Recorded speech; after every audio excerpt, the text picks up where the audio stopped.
kursi, Ustaz coba tengok yang bertahan. Dan coba tengok yang berkuburan. Nah, kalau kita perhatikan Pak, kalau sudah mulai masuk musim liburan sekolah, THR sudah keluar, cuti sudah mulai, masjid pasti kosong. Masjid pasti kosong Bapak. Karena kalau THR sudah keluar, arah kaki kita kemana Bapak? Ke mall. Ke mall Pak. Kita malah lagi dibuat Bapak Ibu pengumuman besar-besar diskon sampai 80%. Makin semangat. Di depan pasar pusat Bapak Ibu berjejer stand-stand kue-kue lebaran Bapak Ibu.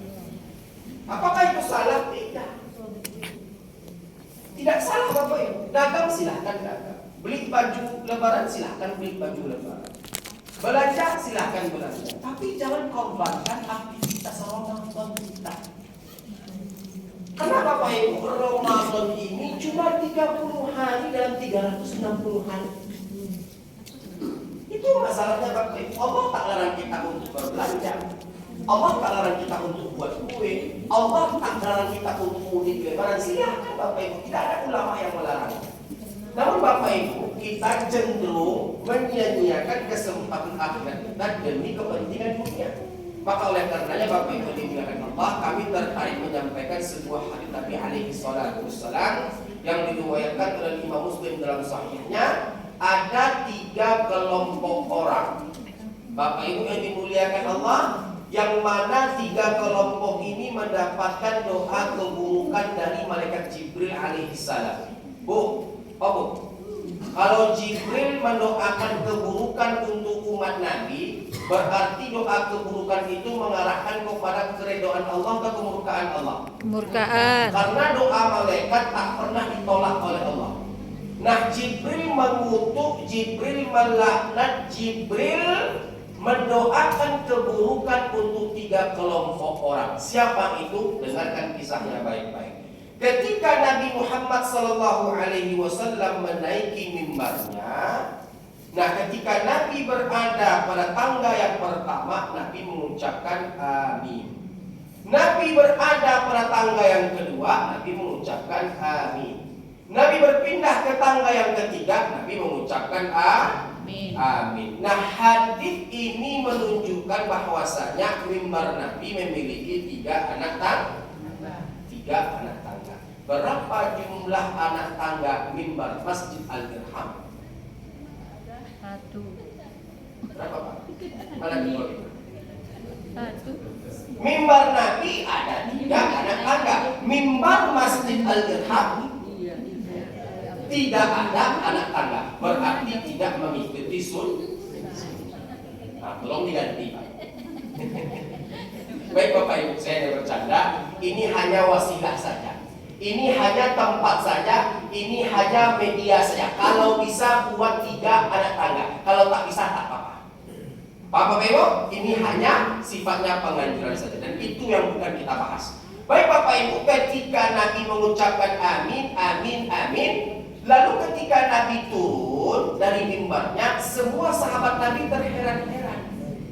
Semua sahabat Nabi terheran-heran. Bapak Ibu, seumur-umur Nabi itu ketika menaiki mimbarnya tidak pernah mengucapkan amin sebanyak 3 kali. Tentunya hal demikian menjadikan sahabat Nabi bertanya-tanya. Ketika Nabi turun dari mimbarnya, maka sahabat Nabi bertanya, "Ya Rasulullah, sami'na kataqulu amin 3 marrat." Kami semua sahabatmu yang hadir itu mendengar engkau mengucapkan amin sebanyak 3 kali. Ada apa gerangan wahai Nabi? Kata sahabat Nabi kepada Nabi. Maka Nabi kita menjawab, Bapak Ibu yang dimuliakan Allah, wahai para sahabatku, ketika aku menaiki tangga pertama dari mimbarku, Jibril datang kepadaku seraya berkata, sungguh celaka, sungguh durhaka, sungguh sengsara umatmu ya Muhammad, yang mereka mendapatkan Ramadan 30 hari 30 malam, lalu ketika mereka berpisah dengan Ramadan tak secuil kebaikan pun yang mereka punya. Maka aku, kata Nabi, mengucapkan amin. Ternyata Bapak Ibu, Nabi mengaminkan doa Jibril untuk mereka-mereka yang berasal dari kalangan Nabi alaihi salatu wassalam, dari kalangan umat Nabi alaihi salatu wassalam, yang mereka mendapatkan kesempatan bertemu Ramadan 30 hari 30 malam, namun ketika berpisah dalam Ramadan tak secuil kebaikan pun yang mereka dapatkan. Alias Bapak Ibu, mereka menyia-nyiakan Ramadan. Tidak secuil kebaikan pun yang dia punya apa? Tidak pula sedekah, tidak pula zikir, tidak pula salawat, tidak pula Quran, tidak pula yang lain-lainnya seperti zakat, tidak pula qiyamul lail, tidak pula siyam. Tidak ada kebaikannya Bapak Ibu. Padahal Allah memberikan kesempatan untuknya 30 hari 30 malam Pak. Kesempatan untuk merubah diri itu Bapak Ibu ada pada Ramadan. Jadi kalau sekelas Ramadan saja tak mampu dan tak bisa mengubah kita, jadi Bapak Ibu, di bulan apa lagi kita bisa ubah Pak? Di bulan inilah semua nafsu-nafsu yang jahat itu dilarang, ditekan, dikekang, baik itu yang haram ataupun yang halal. Bulan ini adalah bulan di mana kita diuji dengan berlapar-lapar, berhaus-haus. Kita meninggalkan segala macam kepentingan dunia kita untuk supaya kita mendapatkan ridha Allah. Kalau madrasah Ramadan saja tidak berhasil menempah diri kita untuk menjadi yang lebih baik lagi, lalu Bapak Ibu, di bulan apa lagi kita bisa berubah Pak? Coba tanyakan diri kita Bapak Ibu, sudah berapa juz Al-Quran yang kita baca? Sudah berapa ayat Al-Quran yang kita senandungkan? Sudah berapa uang yang kita sedekahkan? Sudah berapa banyak zikir yang kita lafazkan? Sudah berapa banyak tarawih yang kita tinggalkan? Sudah berapa banyak? Intinya Bapak coba periksa diri kita masing-masing. Apakah kita termasuk orang-orang yang menyia-nyiakan Ramadan atau tidak? Nah, kalau kita termasuk orang-orang yang menyia-nyiakan Ramadan, maka kita termasuk orang-orang yang mendapatkan laknat dari Jibril alaihissalam. Bu, Pak, kalau boleh jujur, saya merasakan Ramadan makin lama makin hampa rasanya, Pak. Betul Bapak Ibu? Makin lama makin hampa rasanya. Apa yang menjadikan Ramadan terlihat seperti bulan biasa, seperti bulan-bulan lainnya? Padahal Bapak Ibu, nggak usah kita berbicara Ramadan di era tabi'in atau di era tabi'ut tabi'in atau di era atba'us salaf. Di zaman kita tahun 70-an, 80-an, 90-an, Ramadan betul-betul bermakna Bapak Ibu. Betul Pak? Betul Bu? Nah, kenapa bisa terasa hambar Ustaz? Kalau bukan karena kemaksiatan yang berlaku di sebuah negeri, maka ibadah itu akan mendapatkan rasa manis atau kelezatan di dalamnya. Jadi lingkungannya pengaruh Pak. Lingkungannya pengaruh Bapak Ibu. Jangan dikira lingkungan tak mempengaruhi ibadah. Berpengaruh Bapak Ibu. Kalau Allah menurunkan azab ke suatu negeri Pak, apakah yang terkena itu orang-orang jahat saja? Tidak.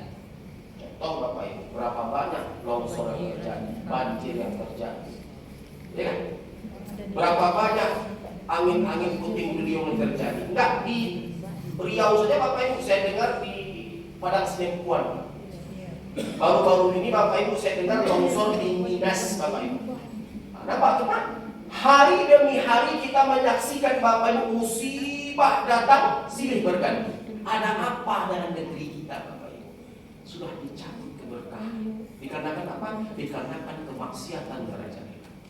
Dikarenakan apa? Dikarenakan kedurhakaan dilakukan secara terang-terangan. Dulu Pak, tahun 70-an, tahun 80-an, tahun 90-an Pak, kenapa Ramadan begitu bermakna? Karena masyarakatnya begitu antusias menyambut Ramadan tersebut. Yang sehingga apa? Semua kita betul-betul menjalaninya, menjalankannya, menikmatinya, beribadah di dalamnya dengan penuh hikmat dan dengan penuh kegembiraan. Baik ketika akan masuk Ramadan atau ketika akan menyambut hari raya Idul Fitri. Jadi Bapak Ibu yang dimuliakan Allah, setidaknya kita ciptakan lingkungan yang madani, lingkungan yang memiliki cinta kepada Allah yang tinggi, terutama di lingkungan Masjid Al-Irham ini Bapak Ibu.